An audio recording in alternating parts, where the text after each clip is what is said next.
ثابت ہو رہی ہے، اور اس کا سبب اللہ عالم یہ ہو سکتا ہے کہ یہ دن وہ دن ہے جس کی یہودی تعظیم کرتے ہیں، تو یہود کے ساتھ تشبہ نہ ہو جائے۔ یہ ایک علت ہے جو اگرچہ وارد نہیں ہوئی کسی حدیث میں میرے علم کے مطابق، لیکن چونکہ وہ اس دن کی تعظیم کرتے ہیں ان کے تشبہ سے ہم کو شریعت نے روکا ہے۔ اب جہاں تک آپ کے سوال کا دوسرا جز ہے، اگر یوم عاشور ہفتے کو آ جائے تو کیا کیا جائے، اس میں علماء کی مختلف آراء ہیں۔ ایک رائے تو یہ ہے کہ اس نفی کو قائم رکھا جائے، روزہ نہ رکھا جائے، اور دوسری رائے یہ ہے کہ روزہ رکھ لیا جائے، اور واللہ اعلم دوسری رائے زیادہ قوی معلوم ہوتی ہے۔ وجہ اس کی یہ ہے کہ ہفتے کو روزہ نہ رکھا جائے، یہ ممانعت محمول ہوگی اس بات پر کہ روزہ آپ رکھیں بلا وجہ، اس روزے کا کوئی سبب نہ ہو اور آپ روزہ رکھ لیں۔ جب بلا سبب رکھیں گے تو اس میں یہود کا تشبہ سمجھ میں آئے گا، لیکن اگر ہفتے کے دن کو ایسا روزہ آ جائے جس کی کوئی وجہ ہو، جیسے یوم عرفہ ہے، تو اس میں وہ تشبہ سمجھ میں نہیں آئے گا، بلکہ جو دوسری احادیث ہیں یوم عرفہ کے روزے کی اور اس کے فضائل بھی ہیں، وہ پیش نظر ہوں گے۔ اس لیے نبی علیہ السلام نے جو فرضی روزے ہیں ان کا استثناء فرمایا، حالانکہ دن وہ بھی ہفتے کا ہے، لیکن ایک استثناء آپ نے فرمایا۔ تو جو علت مفہوم ہوتی ہے اس کے پیش نظر یہی بات کہی جائے گی کہ یہ تشبہ اس وقت مفہوم ہوگا جب روزہ بلا کسی سبب کے رکھا جائے، لیکن اگر سبب موجود ہو تو پھر وہ تشبہ والی علت نہیں پیش نظر ہوگی، بلکہ دیگر جو احادیث ہیں ان پر عمل ممکن ہوگا۔ اور پھر ایک قاعدہ یہ بھی ہے کہ جب کسی مسئلے میں تعارض آ جائے، ایک دلیل اس پر عمل کروانا چاہ رہی ہے اور ایک دلیل اسے روکنا چاہ رہی ہے، اور دو دلیلوں میں تعارض آ جائے تو پھر جو اعمال ہے وہ زیادہ بہتر ہے اعمال سے، یعنی اعمال کا معنی عمل کر لینا زیادہ بہتر ہے ترک عمل سے، کیونکہ دونوں باتیں صحیح حدیث سے سامنے آ رہی ہیں، تو پھر اس حدیث کو لینا جس میں عمل ہے اور عمل کی تحدید اور ترغیب ہے، تاکہ اعمال ہو جائے نہ کہ تعطیل ہو۔ اعمال کا معنی کسی حدیث پر عمل کرنا، اور تعطیل کا معنی کسی حدیث کو معطل کر دینا اور عمل سے اس کو چھوڑ دینا۔ تو جب دونوں مسئلے متعارض ہوں دو متعارض احادیث کی بنا پر، تو پھر عمل کو ترجیح دی جائے ترک عمل پر، واللہ اعلم۔ لہذا ایسی صورت اگر بن جائے تو روزہ رکھ لینا زیادہ بہتر ہوگا، وہ عمل بالحدیث ہی ہوگا اور اس میں عمل ہوگا، اور عمل بہتر ہے بنسبت ترک عمل کے، اور تشبہ والا معاملہ بھی مفہوم نہیں ہوگا، کیونکہ عمومی ادلہ سے یوم عرفہ کا روزہ اس کی فضیلت ثابت ہے، واللہ اعلم۔ اس لیے رکھ لینا بہتر ہے، واللہ اعلم۔ آپ نے سوال کیا کہ جو شخص قربانی کرنا چاہتا ہے اور وہ ذوالحجہ کے دنوں میں اپنے ناخن یا بال کاٹ لیتا ہے، اس کا کیا حکم ہے؟ یہ رسول اکرم صلی اللہ علیہ وسلم نے منع فرمایا کہ جو شخص قربانی کرنا چاہے وہ اپنے بال اور ناخن نہ کاٹے، اور یہ آپ کی نہیں احادیث سے ثابت ہے تو جو شخص کاٹ لے گا اس نے ایک ایسے امر کا ارتکاب کیا ہے جس سے نبی علیہ السلام نے روکا ہے. لہذا اس شخص کو اپنے اس فعل پر توبہ کر دینی چاہیے. باقی اسے اس کی قربانی پر جو ہے وہ اثر نہیں پڑے گا، قربانی اس کی ہو جائے گی، لیکن اس عمل پر اس کو توبہ کر دینی چاہیے کیونکہ اس نے نبی علیہ السلام کی نہی ولی حد کو توڑا ہے.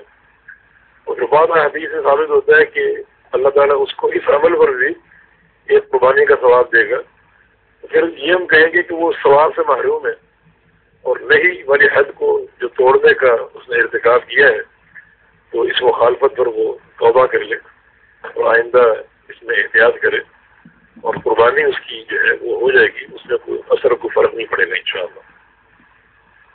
آپ نے پوچھا کہ جو گھر کا ذمہ دار جو قربانی کا ارادہ کرتا ہے تو اس کے اہل عیال، اس کے بچے اور بیوی وغیرہ وہ بھی ناخن اور بال نہ کاٹے، کیونکہ رسول کریم صلی اللہ علیہ وسلم نے ایک قربانی کو ایک کنبے کی طرف سے کافی قرار دیا ہے. اس لیے جو گھر کا فرد سربراہ جو ہے قربانی کر رہا ہے وہ قربانی اس کے پورے گھر والوں کی طرف سے ہے. نبی علیہ السلام نے جب قربانی ذبح کی تو آپ نے فرمایا کہ اللہم تقبل منی ومن اہل بیتی، اس قربانی کو قبول فرما دے میری طرف سے اور میرے گھر والوں کی طرف سے. تو ایک قربانی گھر کے سربراہ اور گھر کے دیگر افراد سے کفایت کرتی ہے. جب وہ قربانی سربراہ کے ساتھ خاص نہیں ہے بلکہ اس کے اہل و عیال کے ساتھ بھی ہے تو وہ بھی اس قربانی کے حکم میں ہے، اس لیے ان کو بھی اپنے بال اور ناخن نہیں کاٹنی چاہیے. آپ نے سوال کیا کہ ایک ساتھی حج کے لیے جا رہا ہے اور کوئی شخص اس کو یعنی پیسے دے کہ میری قربانی وہاں جا کے کرنا.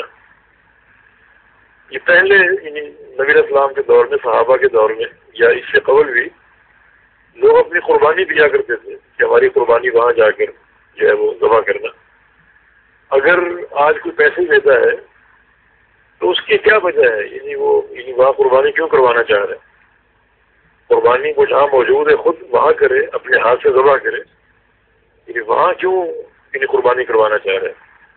اس کی یہ خصوصیت تو ایسی حدیث سے ثابت نہیں ہے. لہذا قربانی اپنے گھر میں کرے زیادہ بہتر ہے اور وہاں یعنی پیسے بھیجنے کی بجائے اپنے علاقے اپنے شہر میں کرے. اگر وہاں کوئی وجہ ہو جیسے وہاں فقراء ہیں اور وہ مستحقین ہیں اور ان کو وہ گوشت کھلوانا چاہ رہے ہیں تاکہ ان کا فقر دور ہو، تو یہ وجہ ہے کہ یہ قابل قبول ہو سکتی ہے. لیکن جبکہ حالات ایسے نہیں ہے کہ وہاں ایسا فقر ہے کہ اس کے لیے وہ قربانی وہاں بھیجے، اس لیے کوئی ایسا منع تو وارد نہیں ہے. اور اگر کوئی حکمت ہو اور اس کا کوئی سبب ہو وہاں بھیجنے کا تو اس صورت میں جواز ہے. ورنہ بہتر ہے کہ قربانی خود اپنے مقام پر کرے اور اپنے ہاتھ سے ذبح کرے، زیادہ افضل ہے.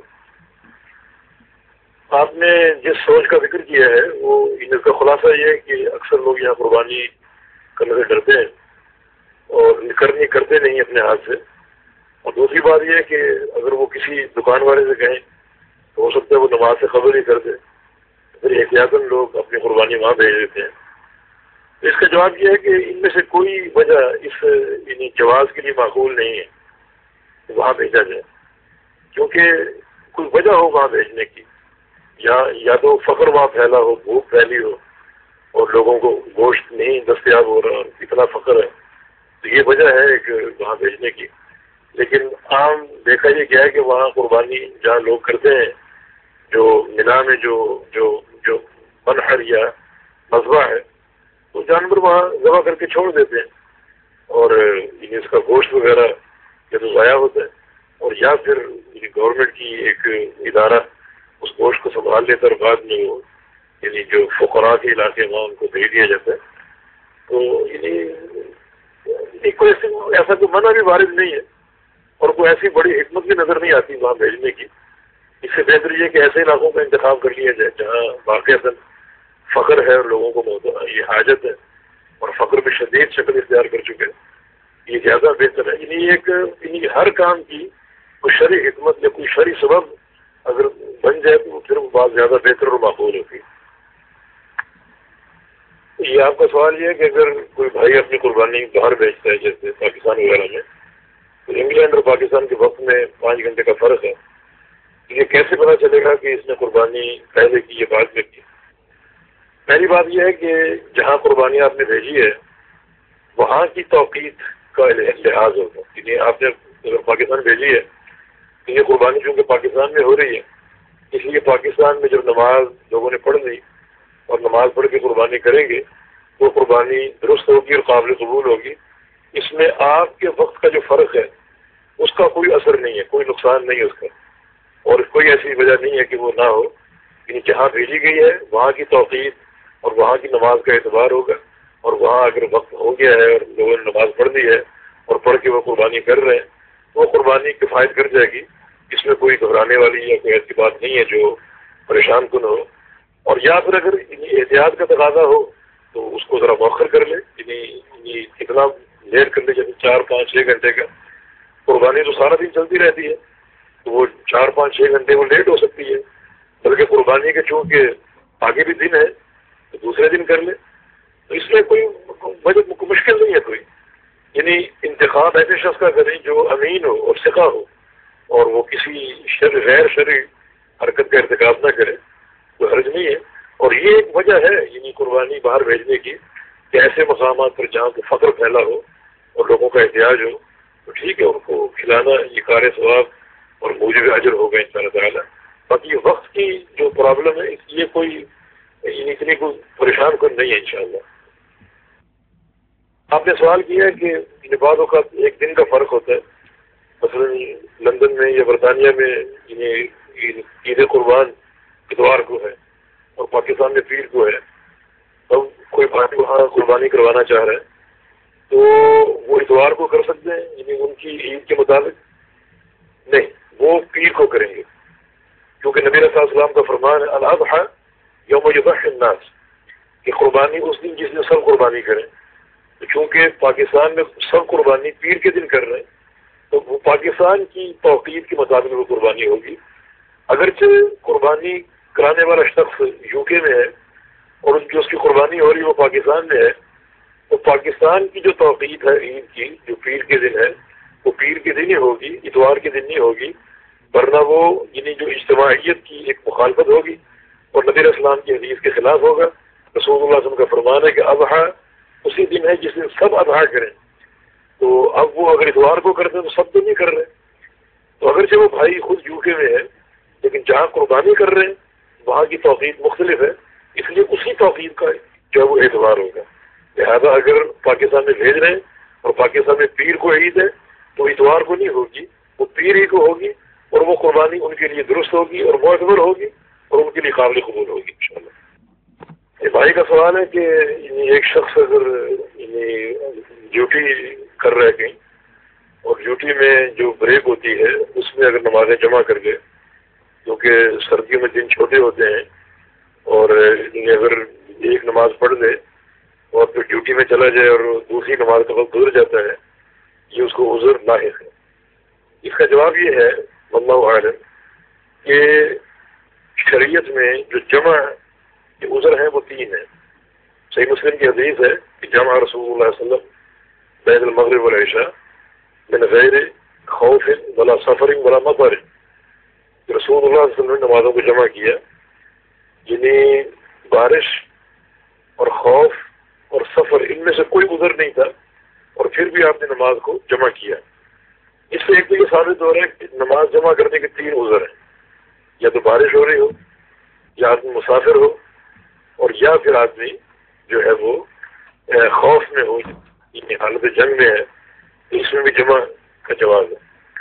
اور بعض احادیث اور بھی ہیں جس میں مرض کو بھی عذر بنایا گیا، ایک مریض ہے اس کے لیے اگر تکلیف ہے تو وہ اپنی اس تکلیف کے پیش نظر نمازوں کو جمع کر سکتے ہیں۔ جیسے ایک حدیث میں وہ عورت جس کو استحاضہ کا عرض ہے، ایک تو خون حیض کا ہے اور ایک استحاضہ کا جو کسی بیماری کی بنا پر آتا ہے، اور وہ عورت اگر یعنی اپنے وقت پر نماز پڑھنا مشکل سمجھ رہی ہے تو نمازوں کو جمع کر سکتی ہے، ظہر کو عصر کے ساتھ اور مغرب کو عشاء کے ساتھ، اور فجر الگ اپنے وقت پر وہ پڑھ لیں۔ تو یہ جمع کے عذر احادیث سے ثابت ہے۔ اور جو صورت اس بھائی نے ذکر کی ہے کہ وہ اپنے کام میں مصروف ہے، اگر تو اس کا یہی کام ہے، اس کام پر اس کی معیشت کا انحصار ہے، تو اس کے لیے جواز کا رستہ ہے، کیونکہ نبی علیہ السلام نے ان عذروں کے علاوہ بھی نماز کو جمع کیا، جیسے کہ صحیح مسلم کی حدیث ہے۔ اور ویسے یہ بھائی اگر کوئی ایسا کام ساتھ ساتھ تلاش کرتا رہے جس میں اس قسم کی مشکل اس کو پیش نہ آئے، تاکہ نماز اپنے وقت پر ادا کرے، زیادہ بہتر ہے، کیونکہ ان الصلاۃ کانت علی المؤمنین کتابا موقوتا کہ اللہ تعالیٰ نے مومنوں پر نماز اس کے وقت مقرر پر فرض کی ہے، تو بہتر ہے کہ نماز وقت مقرر پر ادا ہو۔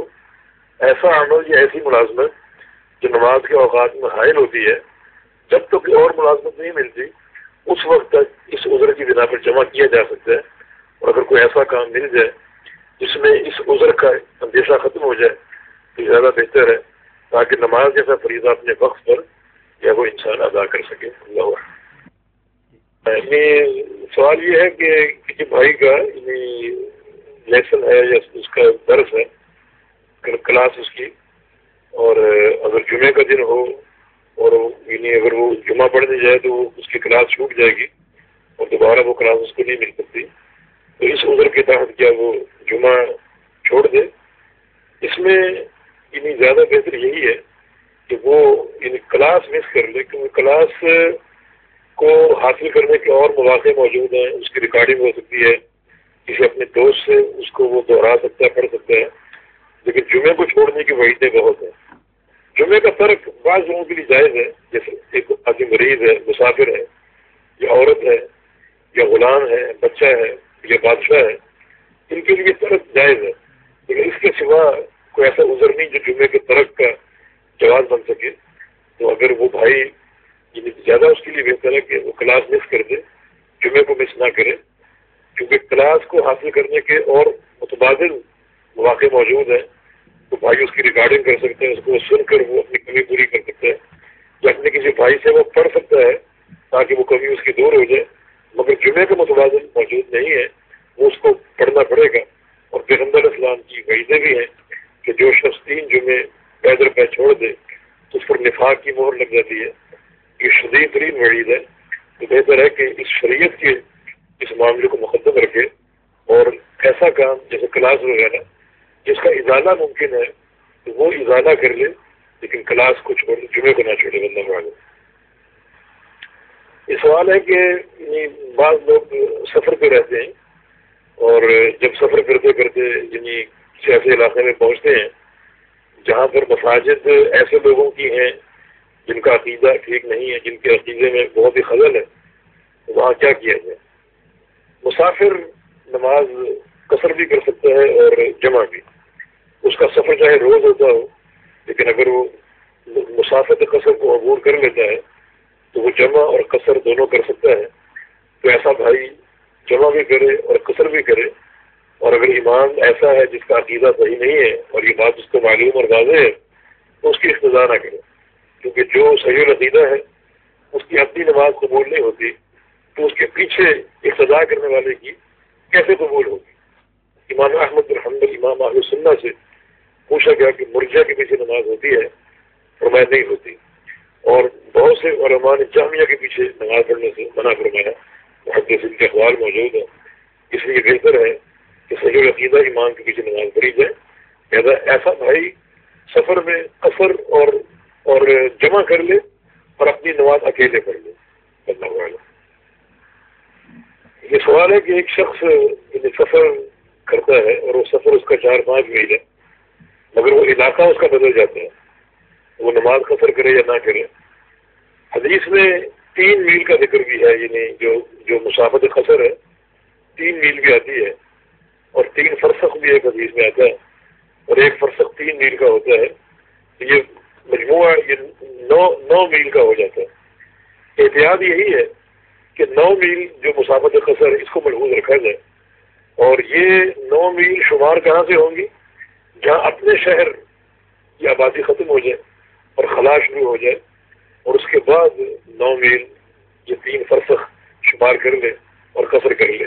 اس سے کم اگر ہے تو پھر نہیں، لیکن اگر سفر اس کا طویل ہے، یہ سفر اس کا 200 اور 400 میل ہے، تو پھر اپنے شہر سے نکل کر وہ 1 میل بھی باہر گیا ہے، پھر وہ قصر کر سکتا ہے، لیکن صرف 4 یا 5 میل احتیاطاً بہتر ہے کہ جو 3 فرسخ والی حدیث ہے جو 9 میل بنتے ہیں اس کو مدد قصر رکھا جائے. یہ زیادہ احتیاط کا مطالعہ ہے انشاءاللہ. اللہ علیہ.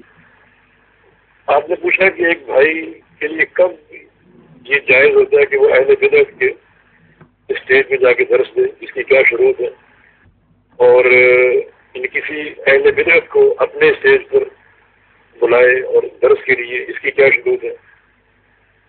اس میں یعنی جو میں سمجھا ہوں اور اللہ تعالیٰ بہتر جانتا ہے, دونوں کام جائز نہیں ہے. نہ اہل بدعت کے اسٹیج پر جا کے درس دینا اور نہ اہل بدعت کو اپنے اسٹیج پر بلا کر درس دینا, کیونکہ یہ اسٹیج پر درس دینا یا دلوانا یہ دونوں وہ کام ہیں جو عمومی مظاہر میں شمار ہوتے ہیں, جنہیں دنیا دیکھتی ہے, لوگ دیکھتے ہیں. لوگوں میں ہر طرح کے لوگ ہیں, سمجھدار بھی ہیں, ان پڑھ بھی ہیں, جاہل بھی ہیں. اگر ایک شخص جو صحیح العقیدہ ہے اور وہ اہل بدعت کے اسٹیج پر جا کے درس دیتا ہے, خواہ وہ 100% حق بیان کرے, لیکن بہت سے لوگ دھوکہ کھا سکتے ہیں کہ فلاں شخص جو کہ صحیح العقیدہ ہے وہ فلاں لوگوں کے اسٹیج پر گیا تو اس کا جانا اس بات کے دلیل ہے کہ وہ بھی صحیح ہے. بہت سے لوگ اس عمومی مظہر میں دھوکہ کھا سکتے ہیں. جو اس نے بیان کیا اس کو کس نے سنا, کس نے نہیں سنا, کس نے سنا اور کیا سمجھا اور کیا نہیں سمجھا, اور جو لوگ وہاں موجود نہیں تھے وہ جب اس بارے میں سنیں گے ان کی رائے کیا بنے گی. اس میں بہت سے مفاسد آ سکتے ہیں. اس لیے بہتر یہ ہے کہ ان کے اسٹیج پر نہ جایا جائے. یہ بہت سے لوگوں کے دھوکے کا سبب بن سکتا ہے اور بہت سے لوگ غلطی کھا سکتے ہیں کہ فلاں شخص ہمارا عالم جو صحیح العقیدہ ہے وہ فلاں فرقے کے اسٹیج پر گیا تو اس کا جانا اس بات کی دلیل ہے کہ وہ بھی صحیح ہے. اور جہاں تک دوسرا آپ کا سوال ہے کہ اہل بدعت کو اپنے اسٹیج پر بلانا اور ان کو موقع دینا کہ وہ آ کے درس دیں یا خطاب کریں, یہ تو بالاولیٰ جائز نہیں ہوگا, کیونکہ ایک تو عمومی مظاہر میں یہ اس سے محبت کا اظہار ہوگا اور اس کی تقریب ہوگی. ایک انسان کی سب سے بڑی تقریب یہ ہے کہ آپ اس کو اپنے ممبر پر بٹھائیں, اپنی کرسی پر بٹھائیں اور مائک اس کے ہاتھ میں دے دیں کہ آپ میرے ساتھیوں کو, لوگوں کو آپ درس دیں اور واعظ کریں اور نصیحت دیں. یہ سب سے بڑی تقریب ہے. اور رسول اللہ صلی اللہ علیہ وسلم کی حدیث ہے من وقر صاحب بدعۃ فقد اعان علی حزم الدین, کہ جو شخص کسی بدعتی انسان کی توقیر یا تعظیم کرتا ہے اس نے دین کی عمارت کو ڈھا دیا. تو یہ اسٹیج پر بلانا یہ معاملہ توقیر اور تعظیم کا ہے تو یقیناً یہ بالکل جائز نہیں ہوگا. اور پھر عمومی مظاہر میں یہ چیز شمار ہوتی ہے. ایک دو نا بدعتی انسان کو اپنے گھر آپ بلا لیں, اپنے گھر بلا کر اس کو کھلائیں, اس کو پلائیں, اس کی عزت کریں. اکرموا کریم کل قوم, نبی اسلام کا فرمان, ہر قوم کے معزز انسان کی تقریب کریں, عزت کریں. لیکن یہاں عمومی مظہر نہیں ہے, آپ کے گھر کا معاملہ ہے. مقصد آپ کا یہ ہے کہ آپ اس کو سمجھانا چاہ رہے ہیں, دعوت دینا چاہ رہے ہیں, یہ ایک جواز کا پہلو ہے. لیکن جہاں پر دنیا دیکھ رہی ہے, دنیا سن رہی ہے کہ فلاں شخص کو فلاں اسٹیج پر دعوت دی گئی ہے, اس میں بہت سے لوگوں کی گمراہی کا اندیشہ ہے. اور ہم یہ دیکھتے ہیں کہ بعض سلفی العقیدہ لوگ اپنے اسٹیجوں پر دوسروں کو بلاتے ہیں, اور جب سے یہ سلسلہ شروع ہوا ہے اس وقت سے ان فرقوں کے خلاف جو ایک حمیت ہے, غیرت ہے, ہونی چاہیے, وہ ختم ہوتی جا رہی ہے. کہ فلاں یعنی فرقے کے لوگوں کہ ہمارے عالم تعظیم کرتے ہیں, ان سے ملتے ہیں, ان سے مل کر خوش ہوتے ہیں, ہاتھوں میں ہاتھ ڈال کر فوٹو کھنچواتے ہیں جو میڈیا پر آتی ہے, تو وہ ان کی تعظیم اور توقیر کر رہے ہیں, ان سے محبت کر رہے ہیں, تو ہم کیوں نہ کریں. لہٰذا وہ جو ایک غیرت تھی, ایک توحید کی, عقیدے کی, شرک کے خلاف اور قبر پرستی کے خلاف, اور ان لوگوں کے خلاف جو صحابہ کرام کو گالیاں دیتے ہیں, ام المومنین کو گالیاں دیتے ہیں, جو ایک غیرت تھی وہ ختم ہوتی جا رہی ہے. کہ ہمارے اکابرین ان سے ملتے جلتے ہیں, مل کر خوش ہوتے ہیں, ان سے محبت کرتے ہیں, ان کی تعظیم اور تحقیر کرتے ہیں. یہ ایک یعنی عقیدے کے منافی معاملہ ہے. اور پھر نبی اسلام کا فرمان کہ الحب فی اللہ والبغض فی اللہ, بلکہ نبی اسلام نے اس عقیدے کو ایمان کا سب سے مضبوط گنڈا قرار دیا. فرمایا کہ اوثق علی الایمان الموالات فی اللہ والمعاصی فی اللہ. ایمان کا سب سے مضبوط گنڈا یہ ہے کہ کسی سے دوستی ہو تو اللہ کے لیے ہو, اور دوستی ترک کرے تو اللہ کے لیے کرے. یہ معاملہ اللہ تعالیٰ کی رضا کے منافی ہے. اس لیے ہم واللہ اعلم ان دونوں صورتوں کو درست قرار نہیں دے گا. یعنی عمومی مظاہر میں جہاں دنیا دیکھ رہی ہے کسی بدعتی کے پاس جانا یا کسی بدعتی کو اپنے پاس بلانا، دونوں صورتیں عقیدے کے خلاف ہیں اور شرعی غیرت کے خلاف ہیں. علماء تابعین میں سے ایک تابعی ایوب سختیانی رحمہ اللہ، ان کے دور میں ایک شخص کا انتقال ہو گیا. تو اس کے بیٹے ایوب سختیانی کے پاس گئے اور کہا کہ آپ نیک ہیں، عابد اور زاہد ہیں، محدث ہیں، اپنے ان پاک ہاتھوں سے ہمارے والد کو غسل دے دیں. فرمایا ٹھیک ہے، نیکی کا کام ہم کریں گے. ان کے گھر آ گئے اور جس کمرے میں ان کے والد کی میت تھی وہاں وہ داخل ہوئے، اور جب وہ کپڑا اٹھا کر دیکھا تو ان کے چہرے کو دوبارہ ڈھک کے باہر نکل آئے. کہا کہ میں غسل نہیں دے سکتا. رہی تو ہوں کان یمشی مع متبعین، میں نے ایک دن اس کو دیکھا تھا ایک بدعتی انسان کے ساتھ کہیں جا رہا تھا. اب جا رہے بازار میں، دنیا دیکھ رہی ہے، تو یقیناً کئی لوگ اس میں گمراہ ہو سکتے ہیں کہ فلاں عالم، فلاں محدث فلاں شخص کے ساتھ جا رہا ہے، مانا اس کا وہ بھی ٹھیک ہوگا. تو ایسی ہر چیز سے بچا جائے جس سے لوگوں کے دھوکہ یا غلطی کھانے کا امکان ہو. مثلاً اپنے کتب خانے میں مبتدعین کی کتابوں کو لا کے فروخت کرنا، اپنے مجلے میں مبتدعین کے مضامین کو شائع کرنا، اپنے اسٹیج پر اہل بدعت کو دعوت دینا. یعنی حجت کیا ہے؟ امت کی وحدت. امت کی وحدت کی اساس تو عقیدہ توحید ہے، اور جو لوگ توحید کے منافی عقیدہ رکھتے ہیں ان کے ساتھ وحدت کی کوئی گنجائش نہیں ہے. وحدت الحب فی اللہ اور البغض فی اللہ کی اساس پر ہونی چاہیے. اللہ. سوال یہ ہے کہ ایک مرد کے لیے چاندی کا چین پہننا، اپنے چین اپنے گلے میں اپنے بازو میں، درست ہے یا نہیں ہے؟ یہ درست نہیں ہے. اگرچہ چاندی کا استعمال مرد کر سکتا ہے لیکن وہ استعمال محدود ہے. مثلا چاندی کی انگوٹھی جو سنت ہے، یا چاندی کے بٹن پہن سکتا ہے کیونکہ یہ مشترکہ چیز ہے، مرد کے لیے بھی عورت کے لیے بھی. لیکن گلے میں چاندی کی چین، جب بازو میں چاندی کی چین لپیٹ لینا، یہ زیور میں شمار ہوگا پھر، اور زیور یہ خاتون کے لیے خاص ہے. پھر یہ یعنی جو حدیث ہے نبی علیہ السلام کی، یہ المتشبہین من الرجال بالنساء، کہ جو مرد تشبہ اختیار کرتے ہیں عورتوں کا، یہ عورتوں کی تشبہ ہے. اللہ کے نبی نے ان کو ملعون قرار دیا ہے، چونکہ گلے کا زیور یا اپنے کلائی کا زیور یہ عورت بھی پہن سکتی ہے، اس لیے یہ عورتوں کے ساتھ تشبہ ہوگا. اور ایک مرد عورت بننے کی کوشش کر رہا ہے جس کو شریعت نے ملعون قرار دیا ہے، یہ چین وغیرہ اس کا استعمال قطعاً جائز نہیں. بارک اللہ فیکم. آپ نے سوال کیا کہ ہم کچھ بھائی بیٹھتے ہیں اور دینی مسائل پر باتیں کرتے ہیں، اور اگر ہمیں کسی مسئلے میں اشکال ہو اس میں علماء کی کتابوں جب رجوع کرتے ہیں، اور اگر پھر بھی مسئلہ حل نہ ہو تو علماء سے رابطہ کر کے اسے دریافت کرتے ہیں، تو یہ جائز ہے یا نہیں؟ کچھ بھائیوں کا اشکال ہے کہ چونکہ یہ سب لوگ عالم نہیں ہیں اس لیے ان کو کوئی حق نہیں ہے کہ وہ بیٹھ کر جو ہے وہ علمی بات کریں یا مذاکرہ کریں. اس یعنی معاملے کی دو نوعیتیں ہیں. ایک یہ کہ ایک شخص یعنی بیٹھا ہے اور یعنی ایک کرسی درس ہے اور وہ لوگوں کو درس دینا چاہ رہے ہیں، اور یعنی اس میں عقیدے کے مسائل، اس میں فقہی مسائل، اس میں فضائل، رغائب، آخرت اور یہ سب وہ چیزیں آتی ہیں اور وہ لوگوں کو درس دیتا ہے. ایسے شخص کا عالم ہونا ضروری ہے کیونکہ درس یہ نصیحت بصیرت کے ساتھ ہے اور دلیل کے ساتھ ہے، اور ایک عامی ان سے ناواقف ہے.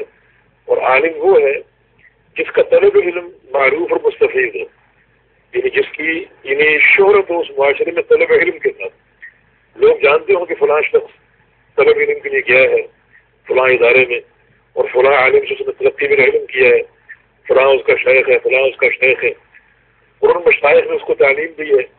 ان مشائخ کی موجودگی یا ان کی اجازت سے وہ درس کی کرسی پر بیٹھا ہے اور وہ مشائخ انکار نہیں کر رہے کہ وہ درس کی صلاحیت رکھتا ہے، تو وہ عالم شمار ہوگا اور اس کو اس طرح کرسی پر بیٹھ کر درس دینے کا حق ہے.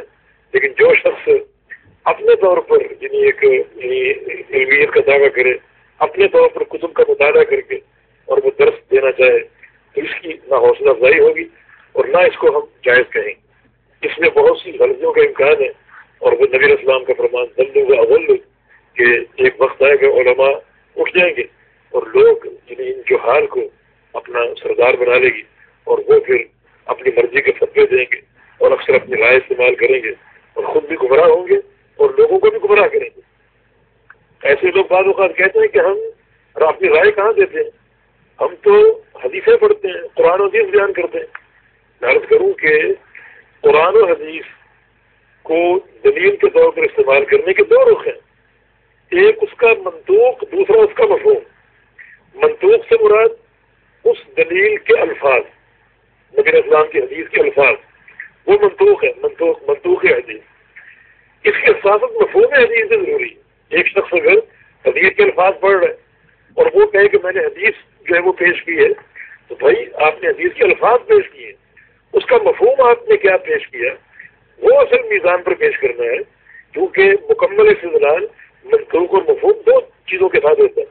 خوارج نے انہیں حکم اللہ کہا اور وہ تحکیم کو انہوں نے باطل قرار دیا اور کہا کہ ہمارے پاس قرآن کی دلیل ہے. خدا نے فرمایا تھا کہ کلمہ تو حق ہے, کوئی نہ محل باطل, کہ کلمہ حق ہے, منطوق ٹھیک ہے, یہ قرآن کی آیت ہے, مگر تمہارا مفہوم باطل ہے. تو ایک شخص یہ دعویٰ کرتا ہے کہ میں اگر کرسی پر بیٹھا ہوں تو قرآن پیش کرتا ہوں, حدیث پیش کرتا ہوں, تو یہ قرآن اور حدیث کا نام کافی نہیں ہے, بلکہ قرآن اور حدیث کو پیش کرنے کے دو پہلو ہیں. ایک منطوق قرآن, منطوق حدیث, دوسرا مفہوم قرآن اور مفہوم حدیث. یہ ضروری ہے کہ یہ مفہوم درست ہو اور سلف صالحین کے فہم کے مطابق ہو, اور اس کے لیے طلب علم ضروری ہے, تلقی من المشائخ ضروری ہے, اور مشائخ کا علم ضروری ہے. امام مالک رحمہ اللہ مسند فتویٰ پر کب بیٹھے کہ مدینہ کے 70 علماء نے ان کے اس مسئلہ پر بیٹھنے کی گواہی دی. تو ایک شخص خود بخود عالم بن جائے اور کرسی پر بیٹھ کر درس دینا شروع کر دے, یہ قطعاً جو علمی ایک حیثیت ہے اس کے مطابق نہیں ہے, بلکہ اس کے منافی ہے. دوسرا پہلو اس مسئلے کا یہ ہے جو میں سمجھاؤں آپ کی بات سے, کہ کچھ بھائی 2, 4, 8, 10 افراد بیٹھ جاتے ہیں, وہ علمی درس نہیں ہوتا بلکہ علمی مذاکرہ ہوتا ہے. ایک شخص کی بات کرتا ہے, دوسرا شخص کی بات کرتا ہے. لیکن اس طرح کوئی ایک بات بیان کرنا, اگر ایک آدمی کو یقین ہے کہ یہ بات ثابت ہے, یہ درست ہے. رسول اللہ صلی اللہ علیہ وسلم کا فرمان ہے بلغوا عنی ولو آیا, کہ کسی کو ایک مسئلہ اگر معلوم ہو تو اس کو میری طرف سے پہنچا دو. نبی علیہ السلام کی حدیث ہے نظر اللہ عمرا سمع مقالتی فحفظها ثم اداها كما سمعها, کہ مثلا اس شخص کے چہرے کو پردہ کر دے کہ میری کسی حدیث کو سن کر یاد کر دے اور آگے پہنچا دے. ان دلائل کے پیش نظر اگر بھائی آپس میں بیٹھتے ہیں ایک حلقہ بنا کر, حلقہ علمی ہے, اس میں 10 ساتھی ہیں, 12, 15 ساتھی ہیں, اور ایک بھائی کو ایک حدیث کا علم ہے اور وہ ان کو پیش کر رہے ہیں اور باقی سب سن رہے ہیں. اور آپ نے کہا کہ اگر ہمیں کسی چیز کے فہم میں اشکال ہو, ہم علماء کی کتابیں دیکھتے ہیں, پھر بھی مسئلہ حل نہ ہو, علماء سے پوچھتے ہیں, تو اس شکل میں اس کے جواب میں کوئی حرج نہیں ہے. اس طرح کا مذاکرہ علمیہ ہو سکتا ہے. کچھ بھائی بیٹھ کر علمی باتیں کریں, قرآن و حدیث کی باتیں کریں, مسائل واقعات جو سلف صالحین کے سیرت اس کو بیان کریں, اور اس کی شرط یہی ہے کہیں کوئی اشکال ہو اس کو خود حل کرنے کے لیے علماء سے رجوع ہو, علماء سے رابطہ ہو, اور اس اشکال کو ان سے حل کروا دیا جائے. اس سے بڑا علمی فائدہ ہوتا ہے. تو یہ ایک الگ چیز ہے, یعنی درس علمی اور چیز ہے اور مذاکرہ علمی اور چیز ہے. آپس میں بیٹھ کر مسائل کا تبادلہ, ایک بھائی ایک بات کر رہے ہیں, دوسرا بھائی اس کو ایک بات کا علم ہوا وہ کر رہے ہیں, اور کہیں اشکال ہوا علماء سے رابطہ کر لیا, تو مذاکرے کی حد تک درست ہے. لیکن درس کے لیے ایک مسند پر بیٹھنا اور قرآن و حدیث کے مستند دروس دینا, اس میں عقیدہ, احکام, فقہ, معاملات, رغائب, فضائل سب چیزیں ہیں. اس کے لیے بصیرت ضروری ہے, اور کتاب و سنت کا فہم اور طلب علم, اس کا استفادہ, اس کی شہرت, ایک آدمی کے بارے میں معروف ہو کہ یہ مشائخ کے پاس گیا ہے, مشائخ کے پاس اس نے پڑھا ہے, اور مشائخ اس کی علمی سطح سے مطمئن ہے اور ان کی اجازت سے بیٹھا ہے, پھر وہ درست ہوگا, ورنہ نہیں ہوگا. اللہ اعلم. جزاکم اللہ خیرا. آپ نے پوچھا کہ سعودی کبار علماء شیخ الباز, شیخ عثیمین وغیرہ, شیخ ابن جبرین رحمہ اللہ, ان کا فتویٰ ہے کہ اشعری کے پیچھے نماز ہو جاتی ہے. دیکھیں, اشعری کو ہم متعبر کہہ سکتے ہیں, اگرچہ اشاعرہ کا عقیدہ یعنی کچھ جہمیہ سے مختلف نہیں ہے. یعنی اشاعرہ جو ہے وہ صفات کے نصوص کو مانتے ہیں, مگر صفات کے معنی کو نہیں مانتے، اور جہمیہ نہ صفات کے نصوص کو مانتے ہیں نہ ان کے معنی کو مانتے ہیں۔ لیکن جو اشاعرہ کا جو اسلوب ہے اس میں جو ماننے کا طریقہ ہے وہ نہ ماننے جیسا ہے، اس لیے نتیجہ دونوں کا ایک ہے، یہ دونوں کا ایک ہے۔ جیسے میرے سامنے یہ گلاس رکھا ہوا شیشے کا، اور جو جہمی ہے وہ اس کو نہیں مانتے، وہ اس گلاس کو ہی نہیں مانتے، نہ اس کی ذات کو نہ اس کا شیشے کا ہونے کو مانتے ہی نہیں۔ اشاعرہ کہتے ہیں کہ یہ گلاس ہے ٹھیک ہے مگر یہ لوہے کا، حالانکہ لوہے کا نہیں، تو یہ بھی انکار ہے، یہ بھی انکار ہے، یعنی دونوں کے مذہب کا جو منتہا اور نتیجہ ہے وہ انکار کرے۔ جہمیہ ید اللہ کو نہیں مانتے، اللہ کا حد نہیں مانتے، اشاعرہ ید اللہ کو مانتے ہیں مگر ید کا معنی قدرت کرتے ہیں، یعنی صرف لفظ کو مانا ہے مگر معنی جو اس کا وہ کرتے ہیں وہ سلف صالحین کے منہج اور ان کے فہم کے خلاف ہے، اور وہ یعنی ایک طرح کا نفس کا انکار ہے۔ لیکن جہمی معاند ہے اور اشاعرہ کو علماء متعبد قرار دیتے ہیں، اس لیے ان کے پیچھے نماز کی جواز کا فتویٰ دیتے ہیں۔ لیکن چونکہ ان علماء کا اپنا ایک ماحول ہے، ماشاءاللہ سلفی ماحول ہے، اور وہ پاکستان کے ماحول کو نہیں جانتے، ہندوستان افغانستان کے ماحول کو نہیں جانتے۔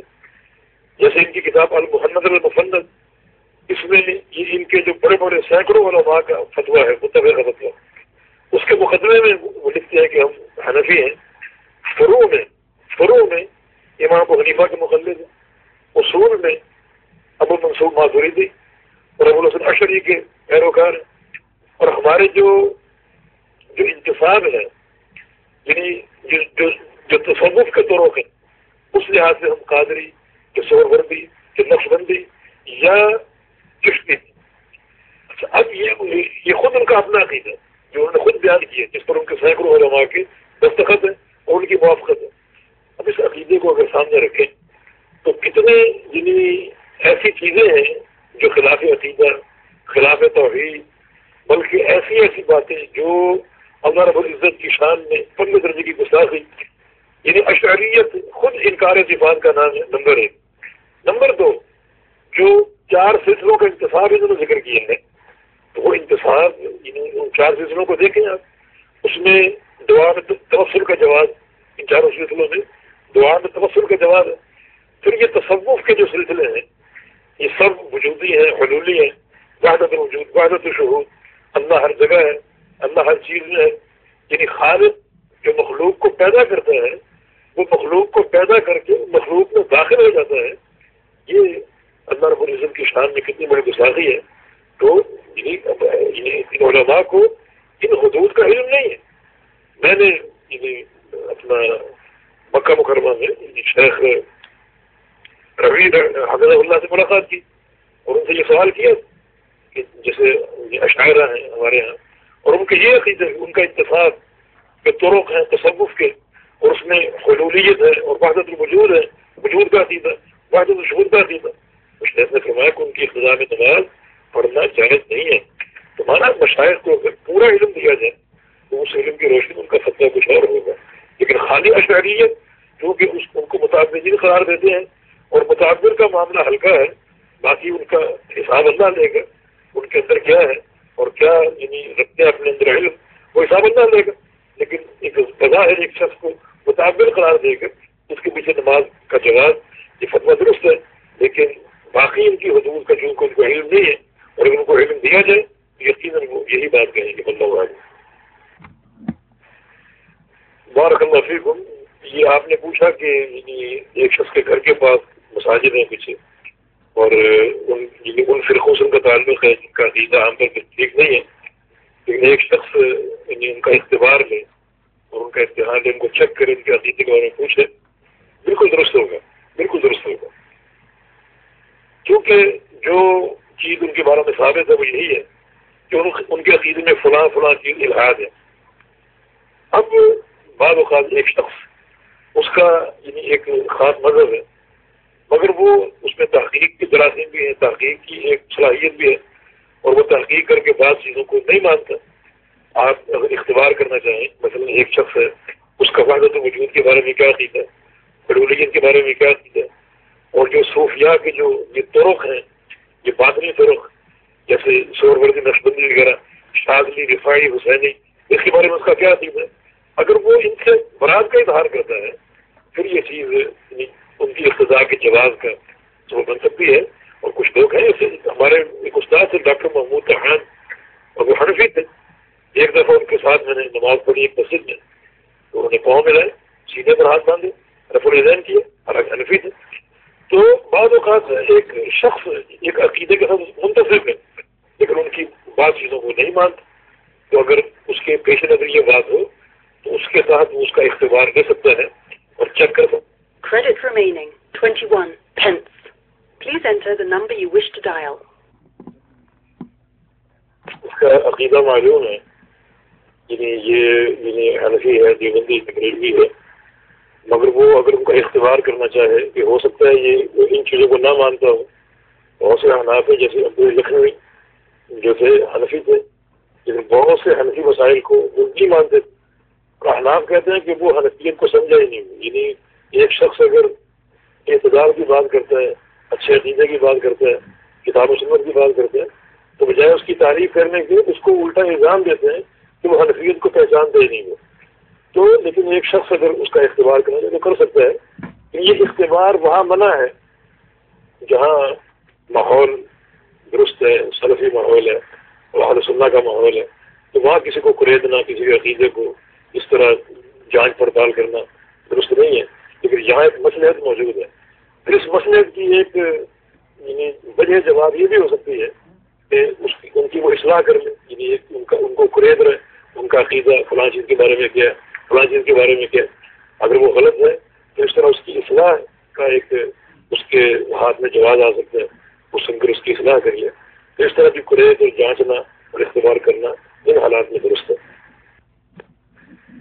جزاک اللہ خیر۔ آپ نے پوچھا کہ ایک بھائی ہے وہ اہل بدعت کے ساتھ بیٹھتا ہے اور ان کے ساتھ بیٹھ کے وہاں درس بھی دیتا ہے، تو اس کو اپنے یہاں بلانا اور بلا کر اس کو درس کے لیے دعوت دینا درست ہے یا نہیں ہے؟ یہ بہتر یہ ہے کہ اس کو نہ بلایا جائے۔ اس کا بیٹھنا اہل بدعت کے ساتھ یہ اس کی تائید کلم کھلا شمار ہو رہی ہے، اور بہت سے لوگ جو متعلق ہو یا غیر متعلق ہو وہ اس کے اہل بدعت کے ساتھ بیٹھنے کو اس کی تائید قرار دے کر وہ اہل بدعت کو صحیح سمجھنے کی غلطی کر سکتے ہیں۔ لہٰذا اگر ان کو آپ بلائیں گے اپنے ہاں تو یہ دھوکہ یہاں بھی ممکن ہو سکتا ہے اور یہ غلطی یہاں بھی ممکن ہو سکتی ہے۔ اس لیے بہتر ہے کہ ایسے شخص کا اجتناب کیا جائے اور صرف ان لوگوں کو دعوت دی جائے درس کے لیے جو خالص جو ہے وہ سلفی منہج کے حامل ہیں اور جن کے اندر بدعت اہل بدعت کے خلاف غیرت موجود ہے اور وہ دین خالص کی بات کرتے ہیں اور خالص کتاب و سنت کی بات کرتے ہیں، انہیں کو بلایا جائے، انہیں کے کلام میں انشاءاللہ برکت ہوگی۔ اور ایسے لوگ جو توسع کے قائل ہیں اور ان کو تمیز نہیں ہے یعنی بدعتی اور غیر بدعتی کی، ان سے اجتناب کرنا ہی بہتر ہے۔ آپ نے سوال کیا کہ ایک بھائی کی پہلے نیت نہیں تھی قربانی کی اور اب وہ کچھ دن گزر چکے ہیں تو اب اس کی نیت بن گئی ہے، جبکہ وہ بال اپنے ناخن بھی کاٹ چکا ہے، تو اب یہ نیت کرنا درست ہے؟ بالکل درست ہے۔ جس وقت اس کی پہلے نیت نہیں تھی جس نے اپنے بال رشوا لیے یا ناخن کاٹ لیے کیونکہ اس کی نیت نہیں تھی، اب اس کی نیت بن چکی ہے اور یہ نیت عین قربانی والے دن بھی کر سکتا ہے۔ اللہ تعالیٰ اس کو استطاعت دے کر وہ قربانی کر لے تو کوئی حرج نہیں اس میں، یعنی جب بھی اس کی نیت بن جائے وہ قربانی کی نیت کر سکتا ہے۔ اور جو باقی دن بچ گئے ہیں اس میں اپنے بال وغیرہ نہ کاٹے، ناخن نہ کاٹے، تو اس کا یہ عمل درست ہو کر قربانی اس کی انشاءاللہ قابل قبول ہوگی۔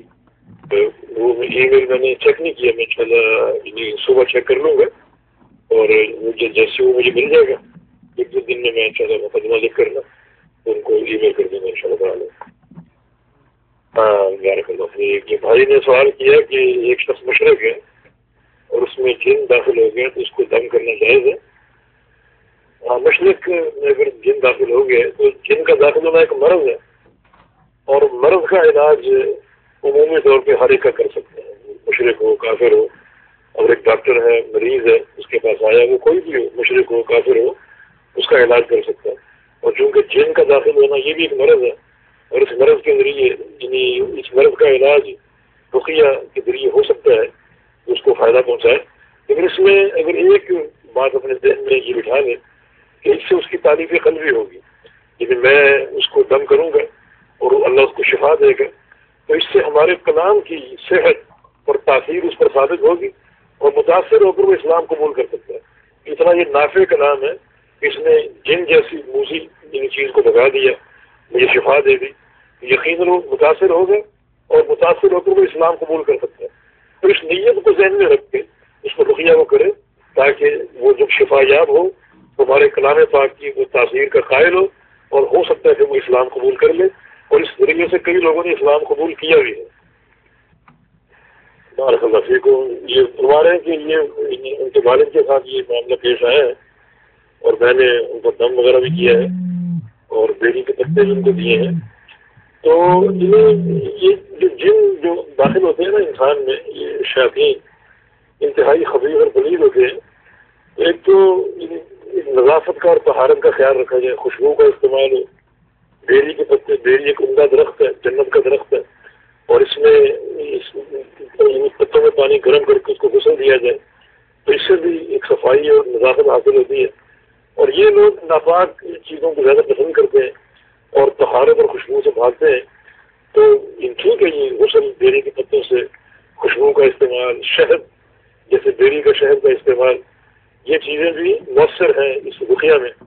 باقی جیسے آیت کرسی ہے، سورۃ الفاتحہ، تو سورۃ فاتحہ کے بارے میں اللہ کے پیغمبر کا فرمان ہے نعمت الرقیہ، اور پھر محبتین، سورۃ الجن وغیرہ، اور احادیث میں بہت سے رقیہ آتے ہیں جیسے اعوذ بکلمات اللہ التامہ اور بسم اللہ الذی لا یضر مع اسمہ شیء، اور اعوذ بکلمات اللہ التامات التی لا یجاوزهن بر ولا فاجر من شر ما خلق وبرأ وذرأ. ایک طویل دعا ہے، اس سے شیاطین اور یہ بھاگتی ہیں اس انکل کو.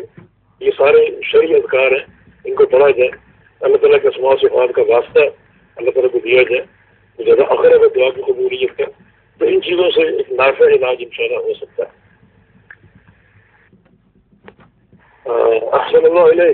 ساتھی نے پوچھا کہ ایک شخص نماز پڑھ رہا ہے اور وہ یہ محسوس کر رہے جیسے اس کی ہوا خارج ہوئی، حالانکہ خارج نہیں ہوئی، تو وہ کیا کرے؟ وہ ہوا خارج نہیں ہوئی لیکن وہ محسوس کر رہی ہے کہ ہوا خارج ہوئی ہے. اپنے مقصد میں وہ کوئی حرکت اس طرح کی محسوس کرتا ہے تو وہ کیا کرے؟ نماز توڑ کے جا کے وضو کرے، پھر نماز پڑھے یا اپنی نماز جاری رکھے؟ تو اس کا جواب یہ واللہ اعلم. رسول اللہ صلی اللہ علیہ وسلم کا فرمان ہے کہ اللہ تعالیٰ نے یہ ایک شیطان پیدا کیا ہے جو بنو آدم کی نماز کو خراب کرتا ہے اور طرح طرح کے مصائب پیدا کرتا ہے. اور یہ بھی اس کا ایک فعل ہے کہ وہ بنو آدم کے مقاصد کے ساتھ کھیلتا ہے اور یہ تاثر دیتا ہے کہ تمہاری ہوا خارج ہوئی ہے تاکہ بندہ پریشان ہو جائے اور پھر وہ بار بار وضو کرے. اس طرح بعض لوگ وسوسے کے مریض بن جاتے ہیں اور وسوسہ ان پر ایک مرض کے طور پر نازل ہو جاتا ہے، پھر وہ بار بار وضو کرتے ہیں اور ان کی تسلی نہیں ہوتی اور وہ انتہائی ایک تکلیف میں زندگی گزارتے ہیں. تو ایسے شخص کو اگر محسوس ہو تو اول تو وہ شیطان کے شر سے اللہ تعالیٰ کی پناہ طلب کرے اور پیغمبر علیہ السلام کی حدیث کو یاد کرے. رسول اللہ صلی اللہ علیہ وسلم نے ارشاد فرمایا کہ لا یخرج، وہ نماز سے باہر نہ نکلے. اگر کسی کو محسوس ہو رہا ہے کوئی حرکت سی اس کے مقعد میں اور ہوا خارج نہیں، اس کو یقین ہے ہوا خارج نہیں، فرمایا کہ وہ نماز سے باہر نہ نکلے حتی یسمع صوت میں اولیہ رہے، یا تو وہ ہوا نکلنے کی آواز سنے اور یا اس کی بو محسوس کرے پھر وہ نکلے. اور اگر نہ وہ آواز سنتا ہے اور نہ کوئی بو محسوس کرتا ہے تو نہ نکلے. وہ شیطان اس پر اپنا غلبہ پانے کی کوشش کر رہا ہے. شیطان کے شر سے اللہ تعالیٰ کی پناہ طلب کرے اور اپنی نماز پڑھتا رہے اور جاری رکھے. دوسری بات یہ کہ وضو اور نماز ایک یقینی حقیقت ہے اور ہوا خارج ہونے کا شبہ ایک شبہ ہے. تو شبہ سے یقین ختم نہیں ہوتا. وضو یقین ہے اور خروج ریح یہ مظنہ ہے، یعنی ایک شبہ ہے اور شبہ سے یقین ظاہر نہیں ہوتا. اس لیے بندہ وہ نماز پڑھتا رہے اور نماز کب توڑے؟ یا تو اس کو یقین ہو کہ واقعی ہوا خارج ہوئی اور یا وہ اس کی بو محسوس کر لے یا اس کی آواز سن لے. عام حالات میں دیکھ بندہ ہو رہا ہے. یعنی بھائی کہہ رہے ہیں کہ ایک ساتھی نے پوچھا ہے کہ آج کے دور میں یہ مختلف کھیل ہیں تو بعض کھیلوں میں بعض شرعی قواعد ہیں، تو ایسے کھیل کھیلنا جائز ہے یا نہیں؟ اور بھائی نے مثال دی فٹ بال وغیرہ کی. دیکھیں یہ کھیل جو ہے یہ کھیلے جا سکتے ہیں اگر اس میں نیت کیا ہو کہ جسم کی مضبوطی. رسول اللہ صلی اللہ علیہ وسلم کا فرمان ہے المؤمن القوی احب الی اللہ من المؤمن الضعیف، کہ اللہ تعالیٰ کو قوی مومن زیادہ پسند ہے کمزور مومن کی نسبت. ایک شخص سمجھتا ہے کہ میں اگر کھیلوں گا میرے جسم میں چستی اور پھرتی آئے گی اور ورزش کی ایک طاقت جسم میں بنے گی، تو مومن قوی زیادہ محبوب ہے اللہ تعالیٰ کو، اور پھر وہ اس اپنی طاقت کو اللہ تعالیٰ کی عبادت پر صرف کرتا ہے، جیسے قیام اللیل کا اہتمام، روزوں کا اہتمام. تو پھر اس کے کھیلنے میں کوئی حرج نہیں ہے. دو شرطیں اس میں اور ہیں. ایک یہ کہ وہ کھیل شریعت کے خلاف نہ ہو، اس کی کوئی چیز شریعت کے خلاف نہ ہو. مثلا فٹ بال کا کھیل ہے، فٹ بال میں عام طور پہ لوگ کھیلتے ہیں اور وہ نیکر استعمال کرتے ہیں جس سے ان کی آدھی رانیں ننگی ہوتی ہیں، برہنہ ہوتی ہیں. اور پیغمبر علیہ السلام نے فخذ کو اور ران کو شرمگاہ قرار دیا ہے، اس کو کھولنا جائز نہیں ہے. تو فٹ بال یا ہاکی وغیرہ کے کھیل میں جو وردی یا جو یونیفارم کھلاڑی پہنتے ہیں اس میں ان کی عورت شرمگاہ ان کی آدھی ننگی ہوتی ہے اور نمایاں ہوتی ہے. اس لیے وہ کھیل اس لحاظ سے درست نہیں ہے کہ اس میں ایک ایسا لباس زیب دن کیا گیا ہے جو شریعت کے خلاف ہے. کچھ کھیل ایسے ہیں جو ہیں بالکل شریعت کے خلاف، جیسے باکسنگ ہے. باکسنگ پر پوائنٹ کب ملتا ہے جب چہرے پر مکہ مارے. اگر چہرے پر نہیں مارتا کسی اور جگہ مارتا تو وہ فاؤل قرار پاتا ہے. تو چہرے پر مکہ مارنا ضروری ہے، اس سے اس کا پوائنٹ ملتا ہے. حالانکہ حدیث میں ہے کہ نہار حضرمہ اندر بالوجہ اللہ کے نبی نے چہرے پر مارنے سے منع فرمایا. یہ کھیل ہی ایسا ہے جو سراسر شریعت کے خلاف ہے. کچھ کھیل ایسے ہوتے ہیں جس میں جواز تو بنتا ہے، شریعت کے خلاف نہیں ہے، اس میں مگر قمار اور جوئے کی شکل اور اس میں جو ہے وہ ایک محفل کی شکل ہوتی ہے اور شرطیں لگتی ہیں، تو وہ جوا اور جوا ایسے نہ جائز. تو اگر ان ساری حدود کو مزہ سامنے رکھے. بعض کھیل طویل ہوتے ہیں جیسے کرکٹ ہے جس کا دورانیہ طویل ہوتا ہے اور بعض اوقات نماز کا وقت گزر جاتا ہے اور کھلاڑی کھیل میں مصروف ہے اور نماز نہیں پڑھتا، تو یہ اس لحاظ سے یہ باطل ہے. یہ شریعت سے غافل نہ ہو، نماز سے غافل نہ ہو، شرعی واجبات سے غافل نہ ہو، اور کھیل سراسر شریعت کے خلاف نہ ہو. یا کھیل اگر درست ہے تو اس کی متعلق کوئی چیز خراب ہے. جو فٹ بال ہاکی وغیرہ کھیل سکتا ہے، اس کا دورانیہ چھوٹا ہے تو بندہ اتنا غافل بھی نہیں ہے، اور لیکن اس میں لباس غیر شرعی ہے. تو ان ساری چیزوں کو سامنے رکھتے ہوئے وہ کھیل کھیلے جا سکتے ہیں جو مختصر ہو، زیادہ وقت کا ضیاع نہ ہو، اس میں ورزش ہو اور جسم کی تقویت کا وہ سبب بنے، اور انسان یہ سمجھے کہ اپنی اس طاقت کو اللہ رب العزت کی عبادت جہاد فی سبیل اللہ جب موقع ملے اس میں صرف کرے گا. تو پھر یہ جواز کا پہلو ہے، ورنہ یہ جواز کا پہلو نہیں ہے. نبی علیہ السلام کی حدیث ہے کل اللہ باطل، ہر کھیل باطل ہے. تو یہ تبھی ہے وہ کھیل جو بندے کو شریعت سے غافل کر دے، نماز روزے سے غافل کر دے. اب کھلاڑی کھیلتے ہیں تو کھیلنے کی حجت کو لے کر روزہ نہیں رکھتے، ایک روزہ کمزور کر دے گا اور یہ ہماری کھیل کے تقاضوں کے خلاف ہے. تو یہ نام باطل ہے. لیکن اگر مختصر وقت ہے اس میں بندہ اپنی جسم کی ورزش کرتا ہے، ریاضہ کرتا ہے، ایکسرسائز کرتا ہے تاکہ اس کو طاقت حاصل ہو، تو یہ جواز ہے بشرطے کہ شریعت سے غافل نہ ہو اور کوئی ایسا کھیل نہ ہو جو شریعت کے خلاف ہو. یا کھیل درست ہے اس میں مگر جوا ہے، میسر ہے، یا اس میں لباس غیر شرعی ہے، تو پھر یہ درست نہیں ہوگا. بارک اللہ فیک. بارک اللہ فیک. یہ ساتھی کا سوال ایک اور نوعیت کا ہے. جیسے کمپیوٹر پر مختلف گیم آتے ہیں اور عام طور بچے گھروں میں کھیلتے ہیں، اس میں تصویریں ہوتی ہیں اور تصویر خلق اللہ ہے اور یہ اللہ تعالیٰ مصور ہے اور آپ تصویریں بنا کر اللہ رب العزت کی اس خلق سے تشبہ اختیار کر رہے ہیں. تو ساتھی کے سوال میں جواب بھی ہے، ایسے کھیل اس میں تصویر اور خلق اللہ سے مشابہت اور صورہ بنایا جاتا ہے، یہ درست نہیں ہے. اور پھر یہ کھیل بھی بچوں کو غافل کرتے ہیں، اس لیے اس کے جواز کا بالکل جواز اس کا نہیں جو ہے وہ مناسب، بلکہ اس کو ناجائز کہا جائے گا، کیونکہ اس میں تصویروں کے ساتھ کھیلنا ہوتا ہے اور تصویر جو ہے وہ خلق اللہ کا تشبہ ہے اور یہ قیامت کے سب سے بڑے عذاب کا موجب ہوگا. اس لیے ایسا کھیل جائز نہیں ہوگا. بارک اللہ فیکم. ساتھی کا سوال یہ ہے کہ بعض لوگ سلفیت سے یعنی نفرت کرتے ہیں اور چھوڑ دیتے ہیں، بھاگ جاتے ہیں، اور وہ اپنے آپ کو ظاہری نفر سے ملقب کرتے ہیں اور ظاہریہ کی طرف ان کا انتخاب ہے. تو ظاہریہ کا درست ہے. دیکھیں جو ظاہریت کی جو دعائم یا بنیادیں ہیں، یہ سلف صالحین کے منہج کے منافی ہیں.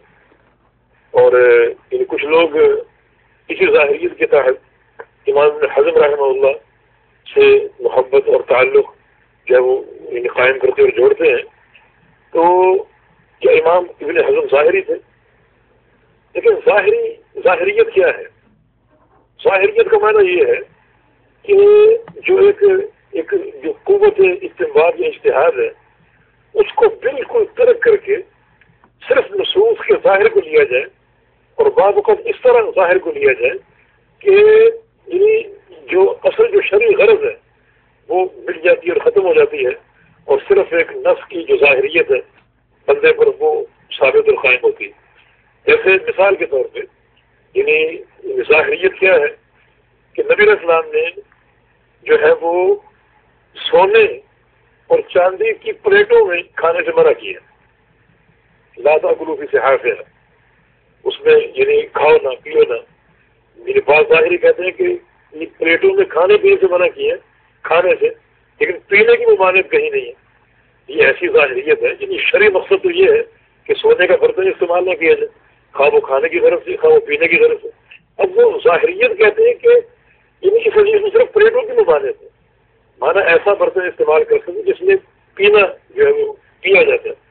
اب یہ ایسی ظاہریت ہے جو شریعت کے مقاصد کے خلاف ہے. تو یہ ظاہریت سلف صالحین کی سوچ کے خلاف ہے. باقی علامہ ابن حزم رحمہ اللہ ان کا منہج کیا تھا؟ ان کا منہج یہ تھا کہ کتاب و سنت سے استدلال اور تقلید کا نقل، تقلید سے نفرت اور تقلید کی مذمت. اور اسی لیے ان کو کچھ لوگوں نے اس ظاہریت کی طرف منسوخ کیا جو کہ مضمون کہلاتی ہے. لیکن ایک شخص اگر دینی مسائل میں کتاب و سنت سے استدلال کرتا ہے اور وہ تقلید کے خلاف اس کا رد کرتا ہے تو یہ علامہ ابن حزم کا منہج ہے. اور یہ منہج بالکل صرف صالحین کا کہ مسائل میں چاہے وہ اعتقادی ہو، چاہے وہ فقہی ہو، اصول ہو، فروع ہو، ہر چیز میں کتاب و سنت ہی اصل ہے اور تقلید کی کوئی حقیقت نہیں. یہ ظاہریت نہیں ہے، یہ علامہ ابن حزم کا اور سلف صالحین کا یہ منہج تھا. باقی بطور ابن حزم کے وہ ایک فرد واحد تھے اور کوئی بشر معصوم نہیں ہوتا، غلطی کا امکان ہے. غلطی وہ شخص کرتا ہے جو ایک شخص کو اس طرح چاہتا ہے کہ اس کے صحیح کو بھی صحیح قرار دے، اس کے غلط کو بھی صحیح قرار دے. یہ تعصب تقلیدی تعصب ہے. علامہ ابن حزم تقلید کے خلاف تھے اور تقلید کے خلاف ننگی تلوار تھے، اور کتاب و سنت سے استدلال یہ ان کا منہج تھا جو کہ بالکل سلفی منہج ہے اور بالکل یہ سلف صالحین کی سوچ ہے. ظاہریت اور چیز ہے، علامہ ابن حزم اور چیز ہے. ظاہریت میں جیسے داؤد ظاہری، اس کے اقوالات پڑھیں فقہی کتابوں میں، خاص طور پر نیل الآثار اٹھا کر دیکھیں، اس میں داؤد ظاہری کے فقہی مسائل کا ذکر ہے. اور بعض اوقات مسائل انتہائی مزہ کا خیز ہوتے ہیں، کوئی استنباط اور جو ایک فقہ واقع یا شریعت کے مقاصد ان سے بالکل صرف نظر کر کے ظاہری الفاظ کو لے کر ان پر بس چمٹ جانا اور ان پر اتفاق کر لینا، یہ شریع مقاصد کے خلاف ہے. تو کتاب و سنت کے استدلال اور تقلید کی مخالفت یہ ظاہریت نہیں ہے. ظاہریت اور چیز کا نام ہے. ظاہریت جو ہم نے ایک مثال دے کر عرض کیا کہ وہ شرعی نصوص کے جو مقاصد ہیں ان کو وہ مسخ کرتے ہیں اور صرف ظاہری الفاظ سے چپکے ہوئے ہیں. یہ کوئی منہج نہیں ہے. باقی ابن حزم رحمہ اللہ وہ کتاب و سنت سے استدلال کرتے تھے اور اس کے مقابلے میں جو تقلیدی مذاہب تھے ان کے خلاف شدید تھے اور ان کا رد کرتے تھے بڑی شد و مد کے ساتھ. اور یہ سلفی منہج ہے. تو اس میں فرق کرنا چاہیے لوگوں کو. ظاہریت بالکل منہج سلف صالحین کے خلاف ہے اور اصل چیز کیا ہے؟ سلفیت. سلفیت سے مراد کیا ہے؟ کتاب و سنت کی اتباع سلف صالحین کے فہم کی روشنی میں. سلف صالحین کون ہے؟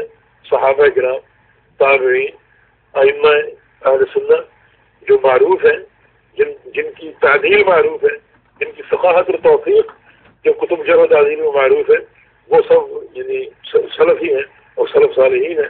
تو ان کے فہم کی روشنی میں کتاب و سنت کی اتباع، اس میں کون سی قدغن ایسی کہ آپ کے ایک ہاتھ میں قرآن ہو ایک میں حدیث ہو اور ان دونوں کا فہم سلف صالحین کے فہم کی روشنی میں ہو.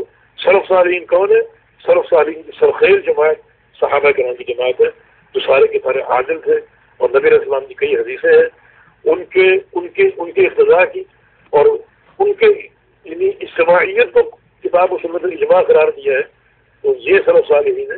تو ان کے فہم کی روشنی میں کتاب و سنت کو سمجھنا یقیناً یہ سلفیت ہے اور یہ عقیدہ اختیار کرنا چاہیے. جو شخص اس عقیدے سے ہٹ کر کسی اور منہج پہ فکر کو اختیار کرتا ہے تو راہ ثواب سے بھٹک جاتا ہے، کیونکہ حق ایک ہے اور باطل راستے بہت ہیں. تو وہ پھر باطل کی بہت سی شاخیں ان میں وہ کھو جاتا ہے اور حق سے وہ دور ہو جاتا ہے. اللہ تعالیٰ ہم کو فہم سدید عطا فرماتے ہیں. ساتھی کا سوال یہ ہے کہ ایک شخص کا یہ کہنا ہے کہ اہل بدعت کی غیبت جو ہے وہ جائز نہیں ہے اور کفار کی غیبت بھی جائز نہیں ہے. اس کے بارے میں کیا رائے ہے؟ اس مسئلے کی یہ 2 یا 3 پہلو بنا لیں. 3 پہلو اس مسئلے کے. ایک مسئلہ یہ ہے کہ غیبت ان کی ذات کی یا ان کے منہج کی. جہاں تک سوال ہے ان کے منہج کے بارے میں بات کرنا، ان کا منہج چونکہ کتاب و سنت کے خلاف ہے تو کتاب و سنت کے خلاف جو بھی منہج ہوگا، جو بھی عقیدہ ہوگا اور جو بھی فکر ہوگی اس کا رد، اس پر تنقید جائز کیا؟ یہ فرض ہے. یہ فرض ہے تاکہ دین اسلام کو ان شوائب سے پاک کیا جائے، اس خلط یعنی بدعت سے پاک کیا جائے. تو اہل بدعت کے منہج کا رد اور ان کے منہج کے تعلق سے غیبت کرنا یہ جائز ہی نہیں بلکہ فرض ہے تاکہ حق کا جو ہے وہ تصفیہ ہو. یہ ہماری منہج کی 2 بنیادیں ہیں، ایک تزکیہ اور ایک تصفیہ. تزکیہ یہ ہے کہ دین حق کو پاک صاف کرو، شرک سے، بدعت سے، الحاد سے، تعطیل سے، انکار سے اور جو بھی شوائب ہیں باطل کے ان سے پاک کرو. اس کے بعد جو حق کا نور ہے اس سے تصفیہ کرو. پہلے تزکیہ یعنی تصفیہ اور پھر تزکیہ. تصفیہ کیا ہے کہ بالکل پاک صاف کرو حق کو بدعت اور باطل کے شوائب سے، اور اس کے بعد تزکیہ نور حق کے ساتھ، دلائل حق کے ساتھ. جیسے قرآن کہتا ہے کہ یا ایھا الذین آمنوا ادخلوا فی السلم کافۃ لا تتبعوا خطوات الشیطان انہ لکم عدو مبین. اس آیت میں تزکیہ تصفیہ دونوں ہیں. ادخلوا فی السلم کافۃ یہ تزکیہ ہے، اور لا تتبعوا خطوات الشیطان شیطان کی پیروی نہ کرو. یعنی شیطان مختلف روپوں میں، کبھی اہل بدعت کے روپ میں، کبھی اہل شرک کے روپ میں، کبھی اہل کفر کے روپ میں وہ اس منہج کو خراب کرنے کی کوشش کرتا ہے. ان کی اتباع نہ کرو، یہ تصفیہ ہے. یعنی باطل افکار سے دین حق کو پاک صاف کرنا یہ فرض ہے اور ضروری ہے. شیخ الاسلام سے پوچھا گیا ایک طرف ایک بدعتی ہو، ایک طرف کافر ہو. کافر سے میں نے لڑنا ہے تلوار کے ساتھ اور بدعتی کا مقابلہ کرنا ہے زبان کے ساتھ، تو میں کس سے ابتدا کروں؟ فرمایا کہ بدعتی سے ابتدا کرو، وہ زیادہ خطرناک ہے. کافر کا کفر عیاں ہے اور بدعتی مسلمانوں کے صف میں داخل ہو کر اسلام کو نقصان پہنچاتا ہے، اور اسلام کو پاک صاف کرنا ضروری ہے اہل باطل کے حملوں سے. علی بن مدینی فرماتے ہیں ابوبکر صدیق رضی اللہ عنہ پوری امت کے محسن ہے. اس دن جس دن لوگوں نے زکوٰۃ دینے سے انکار کیا تھا اور وہ تنہا تنہا ڈٹ گئے کہ جو زکوٰۃ نہیں دے دے میں اس سے قتال کروں گا، لڑوں گا، اکیلے ڈٹ گیا. اگر وہ خاموش رہتے تو پتہ نہیں آج زکوٰۃ کے تعلق سے ہماری سوچ اور فکر کیا ہوتی. لیکن یہ تصفیہ دین حق کو پاک صاف کرنا ان شوائب سے. پہلے بدعت کا اگر منہج ہے اس کو عیاں کرنا ضروری ہے اور اس پر اس تصفیہ اس تعلق سے ضروری ہے. باقی رہا ان کی ذات کے بارے میں غیبت. ان کی ذات کی غیبت کے 2 پہلو ہیں. ایسی غیبت جس میں کوئی شرعی مصلحت ہو، جیسے محدثین نے اہل بدعت کے تراجم لکھے ہیں اور ان کی حیثیت کو بیان کیا. فلاں مجہول ہے، فلاں ضعیف ہے، فلاں سیء الحفظ ہے اور فلاں کا حافظہ کمزور ہے، فلاں کے پاس اوہام کثیرہ ہے، فلاں اختلال کا شکار ہو گیا، فلاں مبتدع ہے، فلاں مرجع میں سے. یہ سارے امور ان کی ذات کے متعلق ہیں، لیکن چونکہ اس میں شرعی مصلحت ہے اور وہ یہی ہے تاکہ ان کی حدیث سے لوگ بچیں اور ان کی حدیث کو ضعیف قرار دیا جائے اور کوئی ضعیف حدیث پر عمل نہ کرے. تو اس قسم کی مصلحت اگر شرعیہ موجود ہے تو پھر ان کی غیبت جائز ہی کیا ضروری ہوگی تاکہ کوئی دھوکہ نہ کھا سکے. بعض اوقات ایک شخص ہے، اس سے کوئی شخص معاملہ کرنا چاہتا ہے تو آپ اس کے بارے میں اس کے عیب کو جانتے ہیں تو اپنے بھائی کو جا کر آپ خبر دیں کہ جس سے آپ معاملہ کرنا چاہتے ہیں اس میں یہ ہے وہ خائن ہے فلاں اور فلاں ہے، تاکہ بھائی اس سے بچ سکے. یہ شرعی مصلحت ہے. لیکن جہاں کوئی غیبت کسی مصلحت کے تحت نہ ہو، یعنی ایک امر لغو ہو، تو اس سے بہتر ہے کہ بچا جائے، خاموش رہا جائے، تاکہ یہ بھی بعض اوقات ایک چیز ایسی بنتی ہے جو لوگوں پر اثر انداز ہوتی ہے. اگر آپ بغیر مصلحت کے کسی غیبت کریں، اس کو برا بھلا کہتے رہیں تو آپ سے متنفر ہوگا. جبکہ دین حق کے متقاضیات یہ ہیں تو ان کو قریب کرو تاکہ ان کو دعوت دے سکیں. لیکن ایسا معاملہ جہاں حق کی مصلحت ہو وہاں غیبت کرنا ضروری ہے تاکہ اہل حق اور حق دونوں ایسے لوگوں سے پاک صاف ہو جائیں. اللہ علیہ. یہ سوال یہ ہے کہ یعنی عوام الناس اگر بدعتی ہیں تو ان کی غیبت کر سکتے ہیں یا نہیں کر سکتے، کہ میں سمجھا ان کی بات سے. اس کا جواب وہی ہے کہ کسی شخص کی غیبت اگر کسی شرعی مصلحت کے تحت ہے تو پھر جائز ہے، اور اگر کوئی شرعی مصلحت نہ ہو تو پھر غیبت نہ کی جائے. یہ بات سمجھ کر کہ یہ مجھ سے متنفر نہ ہو بلکہ میرے قریب ہے اور میری دعوت کو سنیں. اگر The credit on your card is low. اور خاص میں کوئی مصلحت شرعیہ نہ ہو، اس سے بندے آپ سے متنفر ہوں گے، اور متنفر جب ہوں گے تو آپ کی دعوت نہیں سنیں گے. جبکہ دعوت کی جو حجت ہے یہ سب سے مقدم ہے دین اسلام میں. یعنی اگر کوئی شرعی مصلحت ہے اس میں تو غیبت ضروری ہے کی جائے تاکہ لوگ اس کے شر سے محفوظ ہوں، اور اگر وہ شرعی مصلحت نہ ہو پھر غیبت نہ کی جائے تاکہ وہ شخص متنفر نہ ہو اور قریب آئے اور آپ کی دعوت کو سنیں.